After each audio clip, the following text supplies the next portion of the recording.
Get out of my house, Corey. We're done.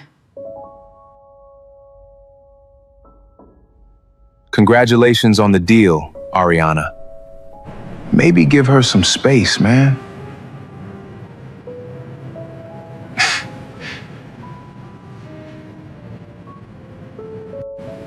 I'll pack a bag. He turns, he walks, hands completely still. But in the bedroom, between old documents on a shelf, a folded note slips out. Her handwriting, dated over a year ago. Call attorney after $33 million deal closes. Need to prepare separate asset strategy if Corey makes things difficult. He reads it once, twice. He folds it, puts it in his bag, zips it shut. What she didn't know, what no one in that townhouse knew, was that the deal she was toasting with another man's arms around her, Corey had approved it. But how? And what he does next is the part that changes everything. My name is Corey. I'm 38 years old. For most of my life, I believed one simple thing. If you love someone well enough, long enough, and quietly enough, they will eventually see it. I was wrong. On a Tuesday evening in November, my wife kicked me out of our Gold Coast townhouse on North Dearborn Street, exactly 17 minutes after she signed a $33 million deal with Langston Global Technologies. She had a bottle of Dom Perignon in her hand. Another man's arm was wrapped around her waist, and she looked at me the way you look at something you tracked in on your shoe. What she didn't know, what nobody in that room knew, was that the deal she was celebrating, I had approved it. I had signed off on it, under a different name, through a consulting firm she didn't know existed. Her biggest victory was built on my invisible hands.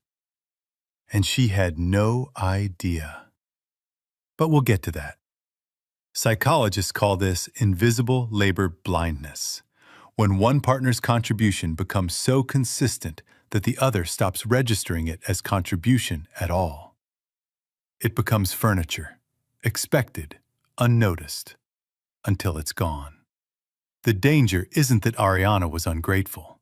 Chicago in November is its own kind of cold. Not the dramatic movie blizzard kind, just steady, gray, and damp.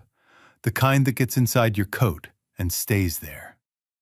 I remember that morning like it was painted in slow motion. 6:15, same as always. I made coffee in the kitchen of the townhouse my wife and I had moved into 7 years earlier, back when she was still building Elevate Consulting out of a rented office on West Monroe Street.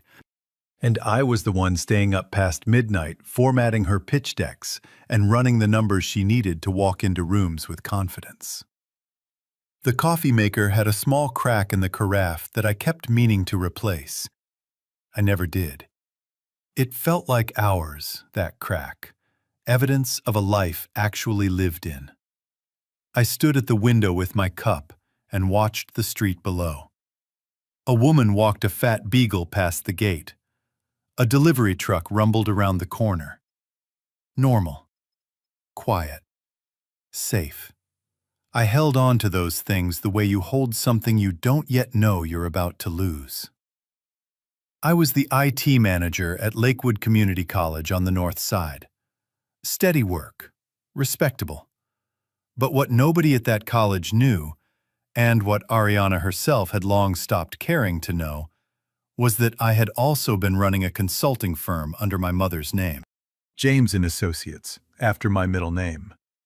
In the beginning, it was barely a business, a side arrangement I'd had since before we married, modest enough that it never came up. My mother was the registered agent.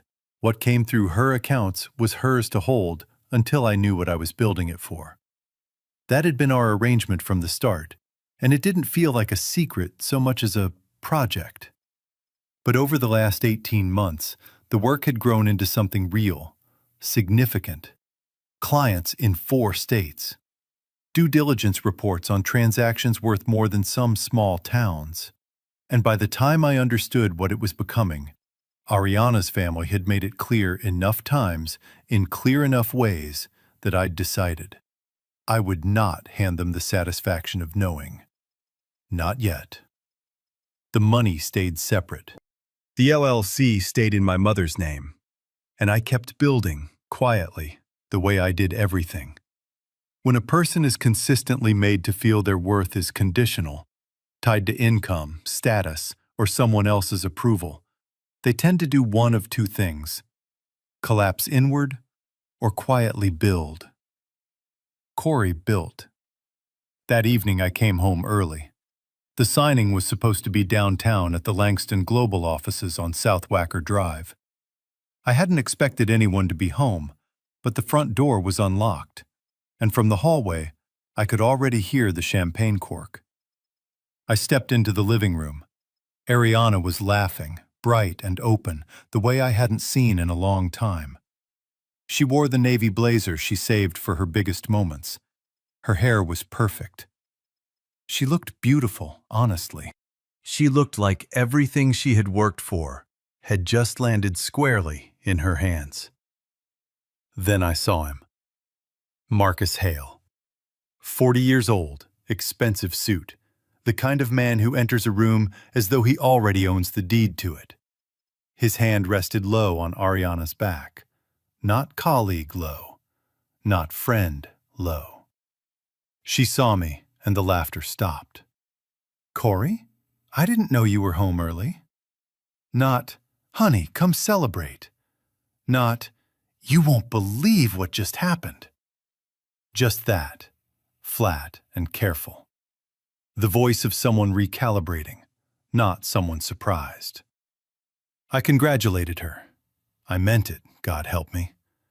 She folded her arms across her chest. It took me a moment to notice.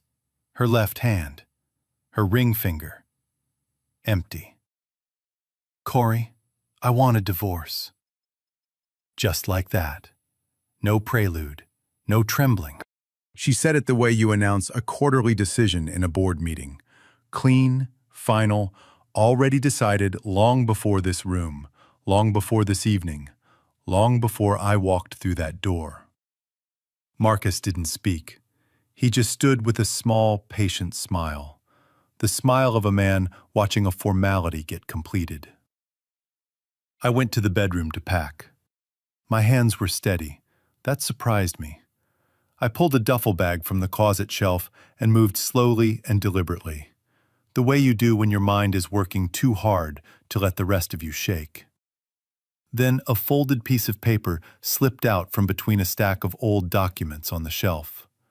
Ariana's handwriting. The date at the top, more than a year ago. Call attorney after $33 million deal closes. Need to prepare separate asset strategy if Corey makes things difficult. I read it twice. Then I sat down on the edge of the bed, just for a moment, my hands in my lap, the note between my fingers, the sound of Ariana and Marcus talking softly in the living room, drifting down the hall like something from someone else's life. I sat there for maybe 30 seconds and let it be exactly as bad as it was. Then I stood up.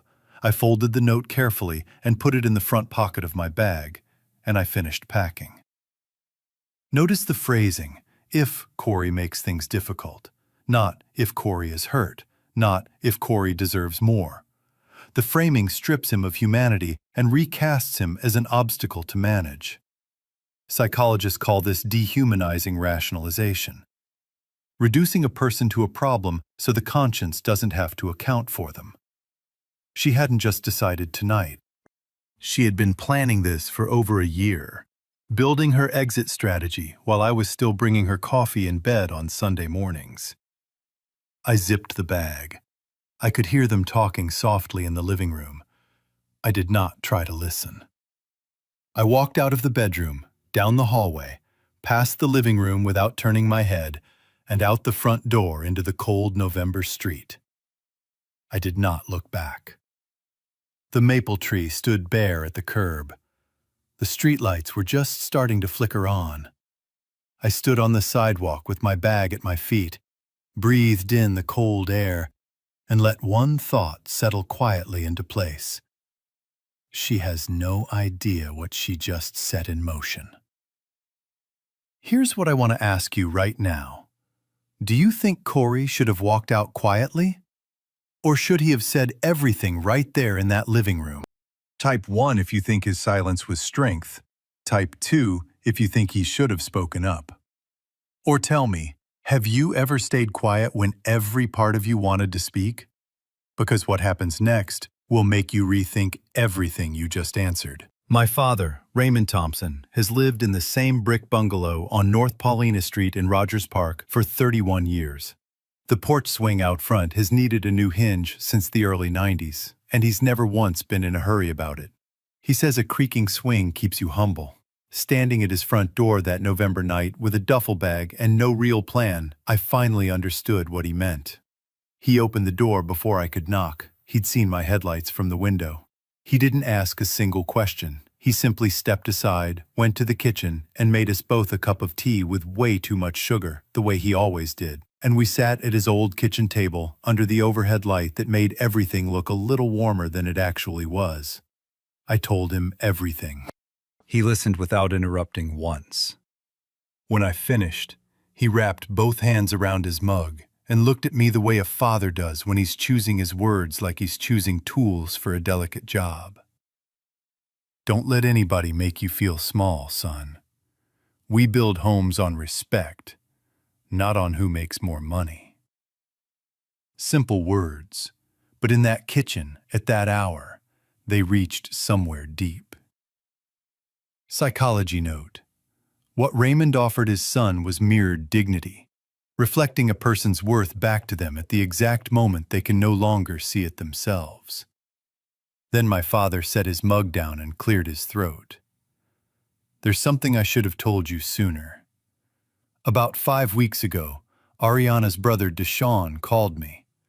He was asking questions, whether you had private investments, accounts outside your college salary. I didn't answer him. But the way he was asking, Corey, it wasn't casual. They were looking for something specific. And they were looking before that deal was even signed. I sat very still. 5 weeks ago, that meant my wife's family had been quietly investigating me, mapping my finances, looking for weaknesses, while she was still wearing her ring in public. While she was still texting me from business trips to say she missed me. While I was still packing her carry-on for her early flights. Psychology note. When one partner begins quietly surveilling the other's finances while maintaining the outward appearance of a normal marriage, psychologists call it a form of coercive control. I didn't sleep that night. I lay in my father's guest room, same pale blue walls I'd had as a teenager, same cedar smell from the closet, and stared at the ceiling and let the full shape of it settle over me. This was not a woman who had fallen out of love and made a painful decision. This was a plan, organized, deliberate, timed to the closing of a deal I had unknowingly helped approve. The next morning at the college, HR confirmed my promotion to IT director. $92,000 annually, effective immediately. Good news arriving on the worst week of my life, sitting in my hands like something I didn't know what to do with yet. Patricia, the HR coordinator, the one who kept a dish of peppermint candies on her desk without fail, congratulated me warmly. Then she lowered her voice. I want to mention something that may feel relevant now. About 3 months ago, we received a formal records inquiry from a law firm. They cited Ariana's company name on the letterhead. And separately, about 6 weeks ago, there was a direct phone call from a Marcus Hale asking questions about college IT staff. That call is what concerned me. I didn't flag it at the time, but I should have. I thanked her. She offered a peppermint. I took it automatically and carried it the whole walk back to my office. Never unwrapped it. Marcus Hale had called the college, personally. 6 weeks before the divorce was announced. He hadn't just been helping Ariana plan a departure. He'd been working to preemptively damage the only ground I had to stand on. That call was about establishing what I earned, what I was worth professionally, and how much noise I might be able to make before they could stop me. Psychology note. There's a term for this kind of maneuvering: financial ambush. The goal is to ensure the other party enters the process already defeated, stripped of documentation, credibility, and leverage before the first filing is even made. That night at my father's kitchen table, I opened my laptop and started pulling threads: old emails, financial records from the years I'd managed Ariana's early company accounts, consulting documents from James & Associates. Before I did, I thought briefly about a Saturday 8 months earlier. Ariana's personal assistant, a quiet woman named Dana, had texted me on a weekend to say her work laptop had crashed and she had a Monday deadline. Ariana was out of town. I drove over to Dana's apartment on the north side and fixed it in about an hour. She offered to pay me. I told her not to worry about it. It was just the kind of thing I did. I hadn't thought about Dana since. Then, at 11:47 that night, my phone buzzed. Unknown number. 4 words. She thinks you're broken. Don't make this easy for her. I stared at it for a long time. I didn't recognize the number, but something in the phrasing made me pause. It was the kind of thing someone sends when they've been watching from very close range and have decided it's finally time to speak. I filed it away. I had enough to deal with already. I went back to the laptop. What I found over the next 3 hours was worse than I expected and exactly as bad as I feared. 18 months earlier, Ariana had accidentally included me on a forwarded email chain. She'd meant to send it to her attorney and hit reply all. I had archived it without reading closely. That night, I opened it and read every word. They had been planning the divorce for 14 months. Ariana's mother had been involved from the beginning. Deshawn had been running the financial surveillance. And their attorney had drafted a settlement offer so deliberately low it bordered on insulting. A number calculated not to reflect fairness, but to reflect exactly how much they believed I would fight back. One line from the attorney's memo read, "Given his salary and the absence of documented outside income, our assessment is that he will accept rather than litigate." I read that sentence 3 times. Psychology note: this is weaponized perception. Ariana's legal team hadn't just made assumptions about Corey's finances. They'd made assumptions about his character, betting he was the kind of man who'd absorb injustice quietly. They were almost right. The difference was a consulting firm registered under a different name, and 3 years of quiet, invisible building. My father came into the kitchen around midnight. He saw the look on my face, said nothing, put one hand briefly on my shoulder, and went back to bed. That was all I needed. I closed the laptop. I sat in the stillness of that old kitchen, the refrigerator humming, the porch swing creaking faintly in the November wind outside, and made a decision. Not revenge. That was never in me. But I was done being invisible to the people who had spent 14 months counting on my invisibility to protect them. The truth was already out there. I just needed to make sure I was standing upright when it arrived. 3 days after I left North Dearborn Street, I received a call from a number I didn't recognize. The voice on the other end was measured and unhurried. The voice of someone who had made very consequential decisions for a very long time and was no longer anxious about any of them. "Mr. Thompson, my name is Victor Langston. I believe we have something important to discuss." Victor Langston, CEO of Langston Global Technologies, the man whose company had just signed the $33 million contract with my wife's firm.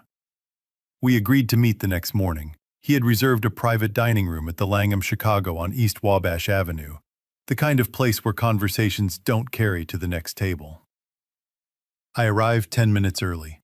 The room was quiet and small, just the two of us and a low table set with coffee I didn't touch.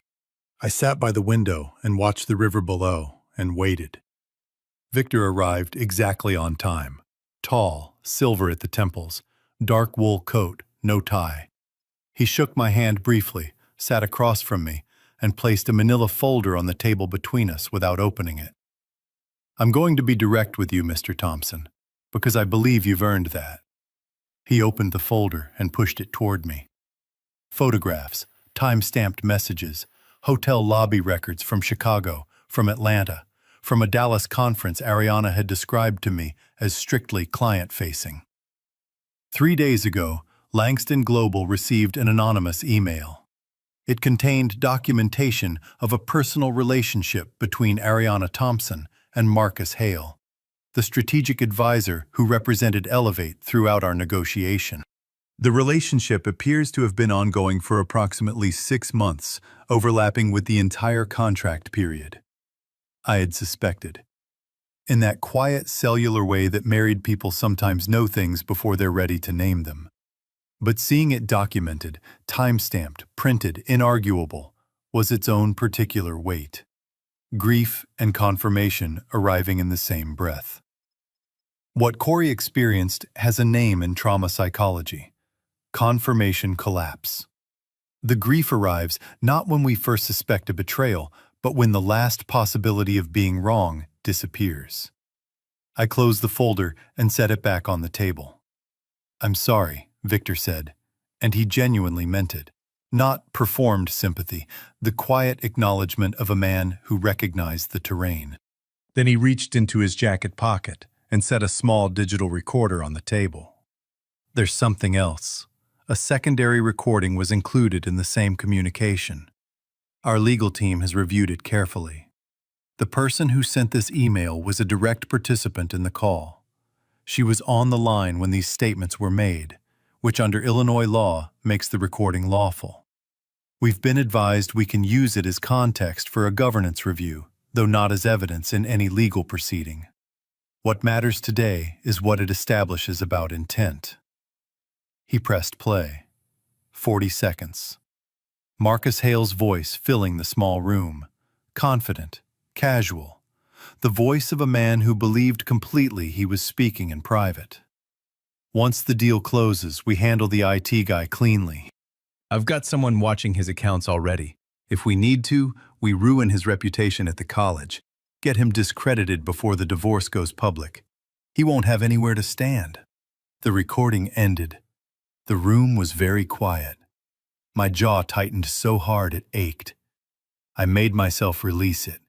I made myself breathe slowly, set my hands flat on the table, and look out the window at the river below, gray and moving, indifferent and steady, until the silence in the room settled back to something I could sit inside without breaking. Then I looked down at my hands. They were still. It had taken something to make them that way, but they were still. Psychology note. Marcus Hale's plan was a dual-threat strategy, attacking both the financial and reputational pillars of a target's life at once. Destroy the income documentation, destroy the professional credibility, and the person enters divorce proceedings with nothing to negotiate from.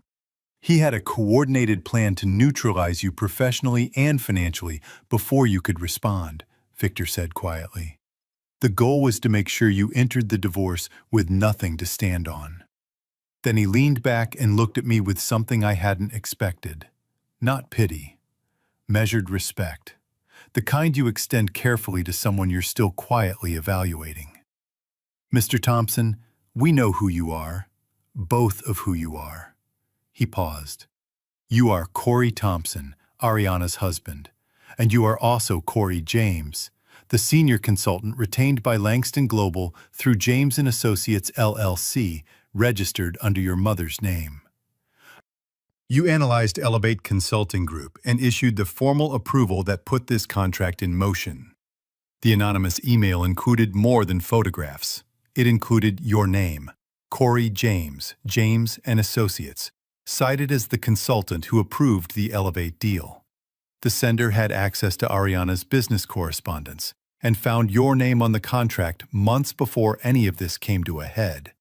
Once we had the name, the LLC search took our team 40 minutes. The methodology in your reports matched work our senior analyst had seen under that name on a prior engagement 2 years ago. Everything confirmed. He paused again. James and Associates came onto the Langston roster 8 months ago. Long after, it now appears, your wife had already set her other plans in motion. The opportunity arose independently on Elevate's side. You happened to be the consultant already on our retainer when their proposal crossed our desk, and you evaluated it on its merits. You had no way of knowing the company you were approving belonged to the woman who was planning to leave you. He looked at me steadily. That is either the most painful coincidence I've seen in 30 years of business, or the universe has a very particular sense of order. Ariana built her exit on the assumption that Corey was less than she needed him to be. A college salary, a quiet demeanor, a man who didn't push back. What she couldn't see was the parallel life he'd built in the space her underestimation had created. Then came the question I had known was inevitable. I have to ask you directly, Mr. Thompson, do you want us to cancel this contract? If any part of what you're feeling is about retaliation, I need you to tell me now. I cannot build a $33 million commitment on someone else's pain. He held up one hand before I could answer. I also need to be transparent. Given the conflict of interest, you cannot serve in a consulting capacity at tomorrow's meeting. Our legal team has been clear on that. The due diligence you completed stands entirely on its own record. It doesn't need your advocacy. What I'm asking is something different. He looked at me directly. I want you in that room as the author of the work Ariana is about to see on that projector. Not to argue a case, not to consult. To stand next to what you built and let it speak. The disclosure is on record.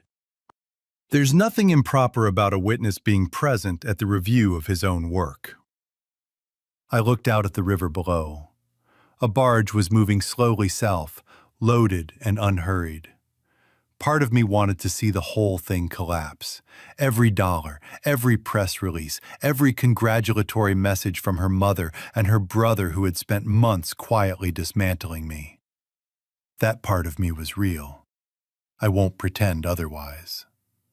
But I had learned a long time ago not to make permanent decisions on behalf of temporary pain. I turned back to Victor. Part of me does want to see it fall. I won't lie to you. But Langston Global deserves to make this decision on real business grounds, not on my grief.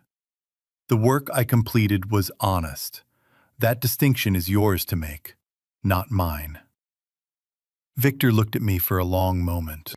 Then he set the folder aside and let out one slow breath.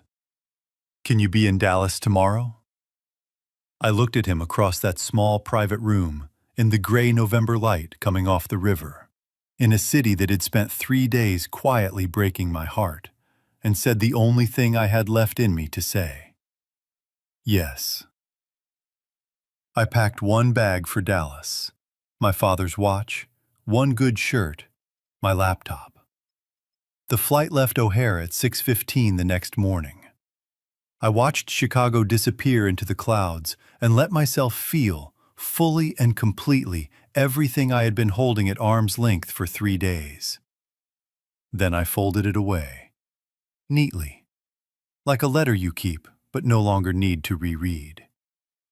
Tomorrow, Ariana would walk into a boardroom and find me already seated at the table.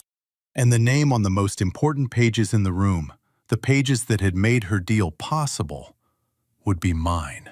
The Langston Global offices occupy the 23rd floor of a glass tower on McKinney Avenue in uptown Dallas.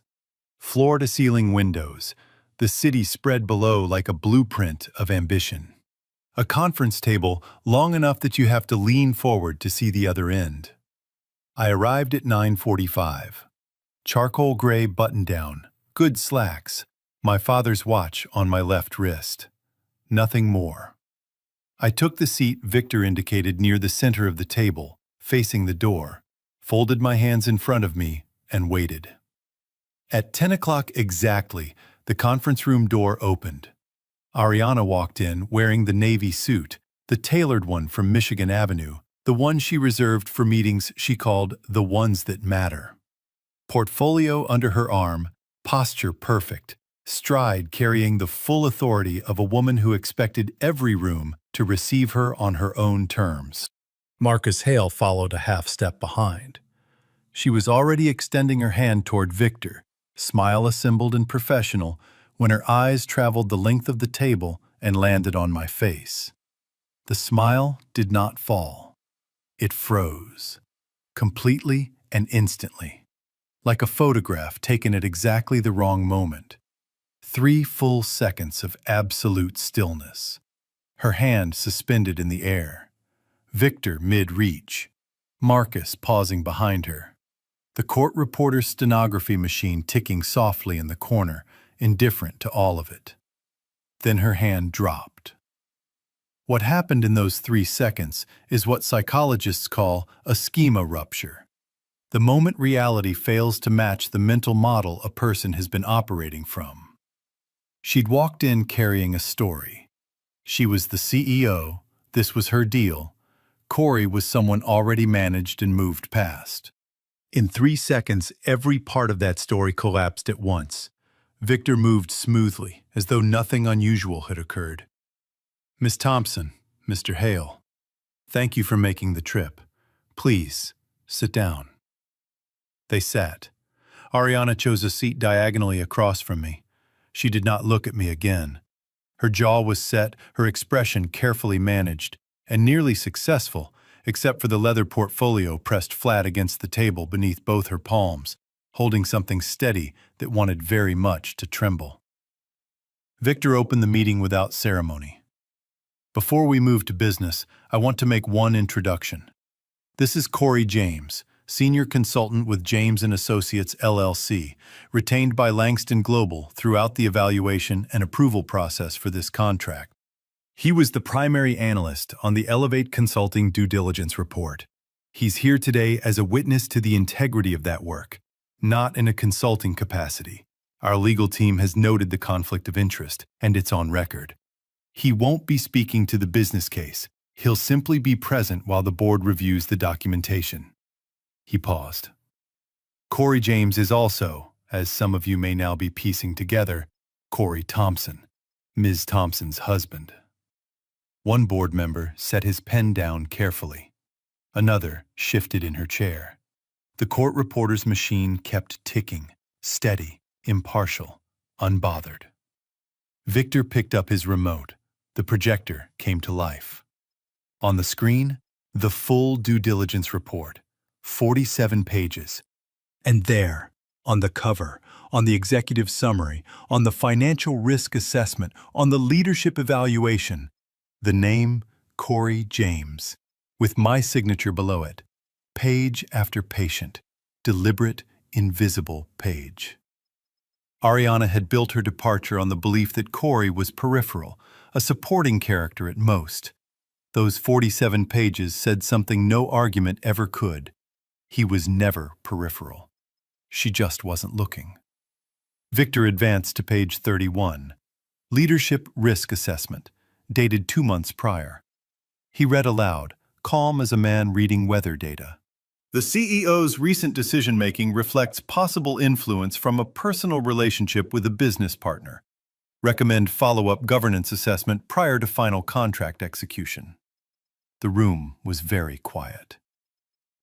Ariana's eyes moved from the screen to me, slowly, as if the motion itself required effort. I held her gaze. I did not look away. I did not offer anger, or apology, or comfort. I simply looked at her the way you look at someone you once loved completely and honestly. And that fact alone was the heaviest thing in the room. Victor clicked to a new screen. A video call recording. Split frame. Timestamp from 3 weeks prior. The board has reviewed the following recording, received through the same anonymous communication. This will be played in its entirety. He pressed play. Marcus Hale's voice filled the room. Confident, casual. The voice of a man who believed completely he was speaking privately. After the deal closes, we pressure him to sign whatever papers we need. If he refuses, we move to Plan B, damage his reputation at the college. I already have someone positioned. Once he's discredited, the divorce settlement writes itself. He won't know what hit him. 38 seconds. Then silence. Watch Ariana in this moment. When Marcus's voice fills the room, she doesn't look at the screen. She looks at Marcus. What crosses her face isn't the anger of a woman caught in someone else's scheme. It's the recognition that she was never a partner in this plan. She was its instrument. Marcus hadn't been conspiring with her. He'd been conspiring through her. Ariana turned and looked at Marcus. Slowly, completely, with an expression I had never seen on her face in 8 years of marriage. Not fury, but something colder and more devastating. The look of a person who has just understood, with full clarity and in front of witnesses, that the man beside her had never been building something with her. He'd been building something through her, around her, and eventually entirely without her. One of the Langston attorneys spoke evenly. Mr. Hale, given the content of this recording and the undisclosed personal relationship maintained throughout the negotiation period, Langston Global is asking that you remove yourself from this meeting and from any further representation of Elevate Consulting Group in this matter. Effective immediately. Marcus started to speak, stopped. He looked at Ariana once, searching for something, an alliance, a lifeline, any signal at all. She did not look back at him. He stood. He buttoned his jacket with the deliberate care of a man trying to preserve the last fragment of his dignity. He walked to the door. It closed behind him with a soft, clean click. One empty chair. The court reporter's machine kept ticking. Even in collapse, the performance continued. He was never in this for love or loyalty. He was in it for position. When the position was gone, all that was left was the careful buttoning of a jacket. Ariana sat for a moment with her hands flat on the table. Then she straightened her spine. I watched her physically collect herself from the inside out and turned to Victor. What are Langston's conditions? Victor outlined them without ceremony. A full independent governance audit of Elevate's contracting process, conducted by a third-party firm of Langston's choosing.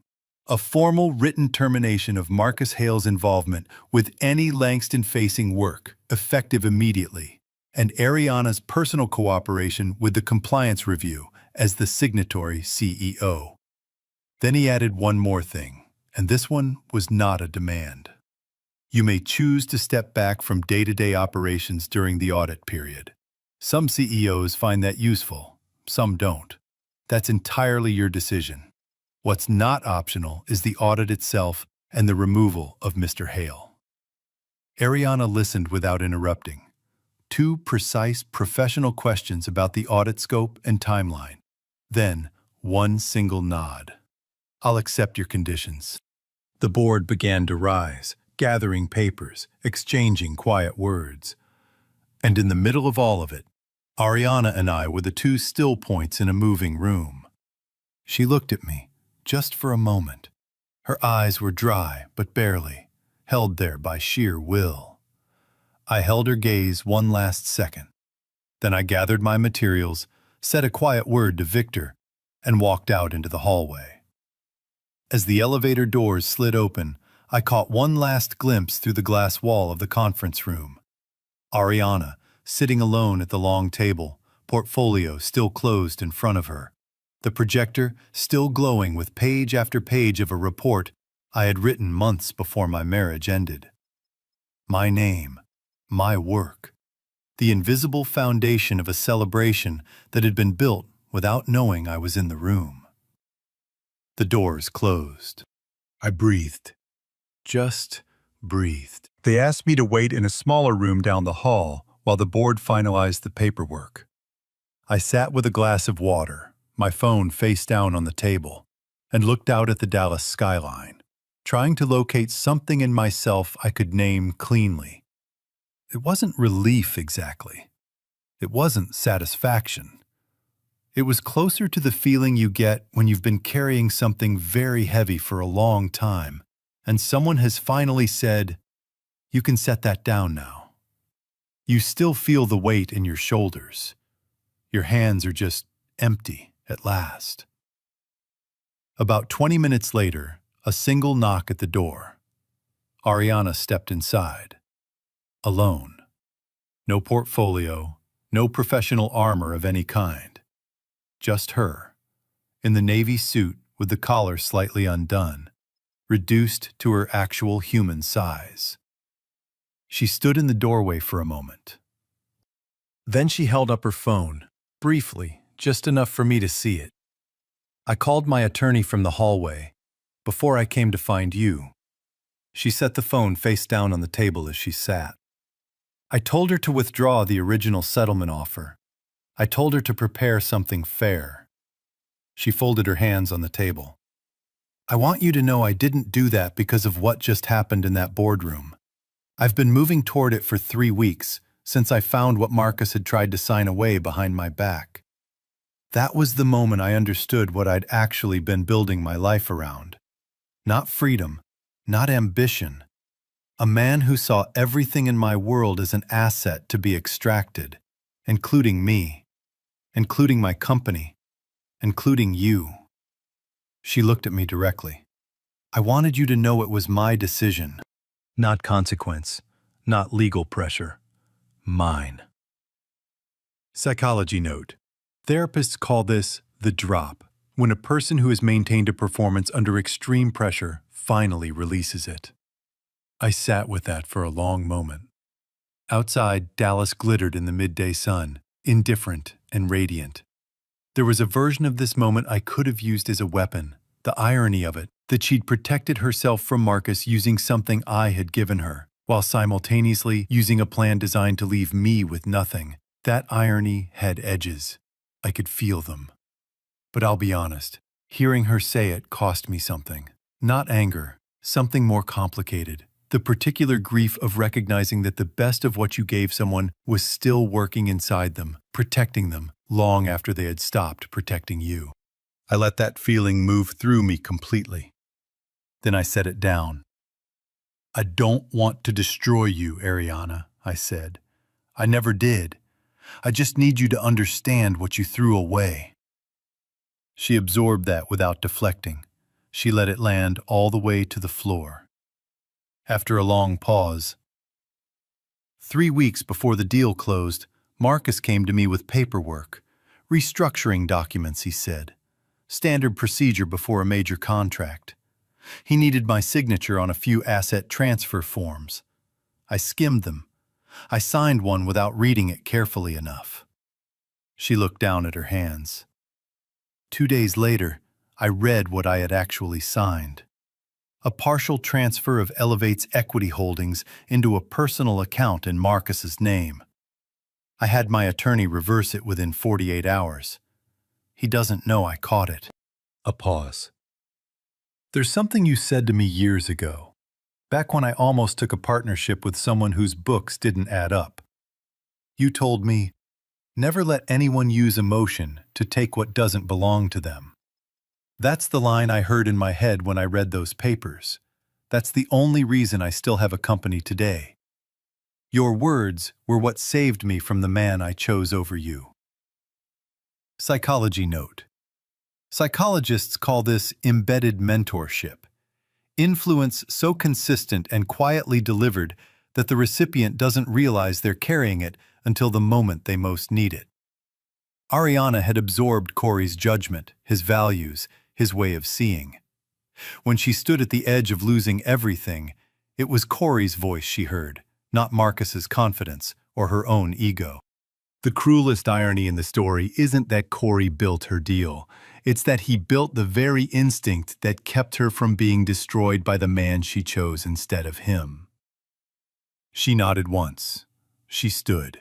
She smoothed her jacket, slowly, the way a person reassembles themselves when they have to keep going, and this is the only way they know how. At the door, she stopped. She didn't turn around. I was wrong about you. I was wrong about what quiet means. I mistook it for weakness. And I made that mistake about the one person who never once gave me a reason to. Then she walked out. I sat alone in that room for a long time. The water went warm. The skyline kept glittering. I thought about my father's kitchen table, about the cracked carafe, about 7 years of Sunday mornings and airport goodbyes, and late nights spent building a life that I had apparently been building alone for longer than I realized. My phone rang. Lena Washington, the attorney I'd retained after my second night at my father's house. Sharp, efficient, no patience for softening. Corey, Ariana had already called her counsel. New instructions. Withdraw the original offer. Illinois had been efficient. I filed the moment her attorney confirmed the settlement figures, and with no contested terms, the court cleared it within the standard window. 6 months was enough, just barely, for everything to be finalized. She paused. She said, and I'm quoting her directly, "Give him what is fair.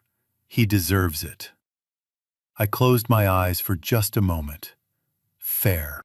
After 14 months of coordinated planning, after the records inquiries, the surveillance, the settlement number crafted to leave me with nothing, after all of it, she had arrived, at last, at the word fair. Psychology note. Fairness isn't simply a preference. It's a fundamental human need. I didn't feel triumphant. I felt something quieter and more complicated. The particular ache of a truth that arrives just in time to clarify everything, and just too late to save anything. Thank you, Lena. I hung up. I put on my jacket. I picked up my bag, walked to the elevator, and pressed the button for the lobby. Going down. And for the first time since a Tuesday evening in November on North Dearborn Street, I did not feel like I was falling. 6 months later, I was living in Dallas on Lowest Greenville Avenue, second floor, big east-facing windows that filled the apartment with morning light, warm and steady and generous, the way good things tend to arrive once you've stopped bracing for the next blow. A solid kitchen, a reading chair I found at an estate sale one Saturday, and drove home in a borrowed pickup truck. I had accepted a permanent position at Langston Global as a senior strategy consultant. My real name on the contract this time, both names, finally the same man. I called my mother the week I signed the offer letter and told her everything. The LLC, James & Associates, what it had quietly become over 3 years of early mornings and careful, invisible work. She went silent for a moment, the way she did when something moved her all the way down. Then she said, "Baby, I always knew you were carrying more than you let on." I laughed, a real laugh. Psychology note. This is what positive psychologists call post-traumatic growth. Not bouncing back to where you were before, but arriving somewhere genuinely new, with more clarity, more self-knowledge, and a more honest understanding of what you need and what you're actually worth. My father came to Dallas in March for a week. He sat in my reading chair and declared it the finest piece of furniture he had seen in 20 years, which, from a man who has kept the same creaking porch swing for over 3 decades without once considering a replacement, I accepted as the highest possible honor. We ate barbecue on Elm Street. We walked the Katy Trail on a cool Tuesday morning without saying much, which was its own kind of conversation. On his last evening, watching the sun go down from my window, he said quietly, "You know the difference between surviving something and healing from it? Surviving means you make it to the other side. Healing means you stop checking over your shoulder to see if it's still following you." I thought about that for a long time after he went home. I was still working on the not looking back part, but I was further along than I had been. About a month after my father's visit, I flew back to Chicago for a work meeting on Michigan Avenue. I had a few free hours in the afternoon and walked through the loop the way I used to. Hands in my pockets, no particular destination, just moving through the city and letting it move around me. I saw her outside a coffee shop on West Washington Street, Ariana, sitting alone at an outdoor table despite the April chill. A simple cream sweater, no leather portfolio, an ordinary black coffee held in both hands. She looked human, genuinely, unguardedly human, in a way the woman I had lived with for 8 years had carefully and deliberately armored herself against. She saw me in the same instant I saw her. The city moved around us, cabs, cyclists, a group of tourists photographing City Hall, and in the middle of all of it, we stood still for one moment, two people holding the full weight of what had been between them. I walked over. I asked if I could sit for a few minutes. She nodded. She told me the audit had concluded cleanly, that she'd return as CEO the following month. Her voice was steady, but the performance was entirely gone. No polish. No positioning, just the plain facts of where things stood, stated by someone who had finally run out of reasons to manage them. Then she wrapped both hands tighter around her cup and looked out at the street. I found out 2 months ago that Marcus had been involved with someone else from the very beginning. My company was a platform to him, my connections, my credibility, my access. That was all it ever was. He was never building anything with me. He was building something through me, and eventually completely away from me. A pause. And that anonymous email that started everything, the photographs, the recording, I assumed someone sent it to help you. I was wrong. She looked at me. It was Dana, my assistant. The woman whose laptop you fixed for free on a Saturday morning, 8 months before any of this happened. She'd gone through my company files weeks earlier, looking, she later told someone, for anything she could use against Marcus. What she found instead was the Langston contract and your name on it. She filed that away and waited for the right moment. She sent that email to destroy Marcus, not to help you. We were just the story he happened to be standing in when she was ready to move. She looked at me with the brightness of someone holding back something that wants very much to spill over. I destroyed my own marriage with my own hands. I chose ambition, and I chose wrong. And it turns out I was a pawn in someone else's game the entire time. In every direction I looked, I chose the wrong person. Psychology note. Ariana is describing the simultaneous collapse of 2 betrayals, the one she committed and the one she suffered. Both are true, and neither cancels the other. I sat with all of that. The city moved around us.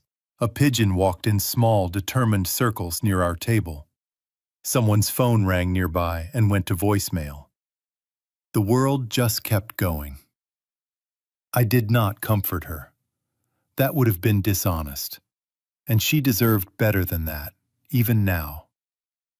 But I had no cruelty left in me either. I'd set it down somewhere, on the 23rd floor of a glass tower in Dallas, and I had no interest in going back for it. I hope you find peace, Ariana. I genuinely mean that. She nodded once. She looked back out at West Washington Street.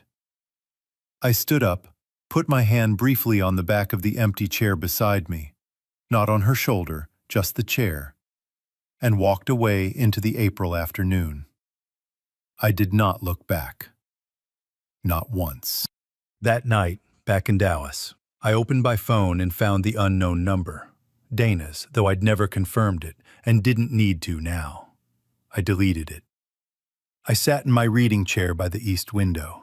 The Dallas sunset was doing something extraordinary, deep orange bleeding into rose, and at the very edge of the horizon, the thinnest line of violet, like the last word at the end of a very long sentence.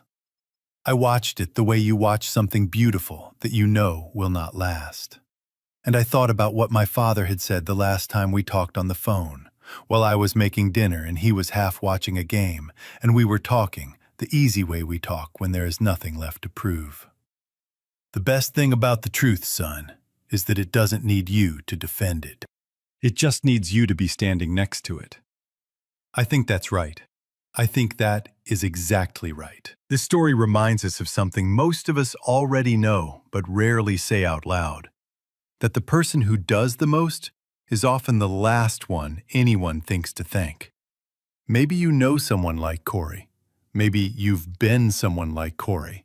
The one who fixed things quietly, who showed up without being asked, who folded your hurt away each morning like a letter no one ever read. If that's you, here is what I want you to do tonight. Not tomorrow, tonight. Find one small thing in your home that belongs entirely to you. A chipped mug, a worn cookbook, a chair by a window where the light comes in just right in the afternoon. Sit with it, not to process anything, not to make peace with anything, just to notice that it's yours, that it fits your hand, that no one else's opinion of it changes what it means to you. That is where self-respect actually lives. Not in a courtroom. Not in a boardroom. Not in the moment someone finally admits they were wrong. It lives in the quiet Tuesday evening when you realize you know exactly who you are. And that is enough. The soul of these stories comes from human experience, empathy, and courage. AI assisted only in language refinement so that timeless lessons of justice, compassion, and standing up against wrong could move and educate viewers everywhere. Production team, story and screenplay by Quinn Fung. Character development and visual conceptualization by Chris Nguyen. Video scripting and scene adaptation by David Nguyen. A passionate team dedicated to bringing this story to life.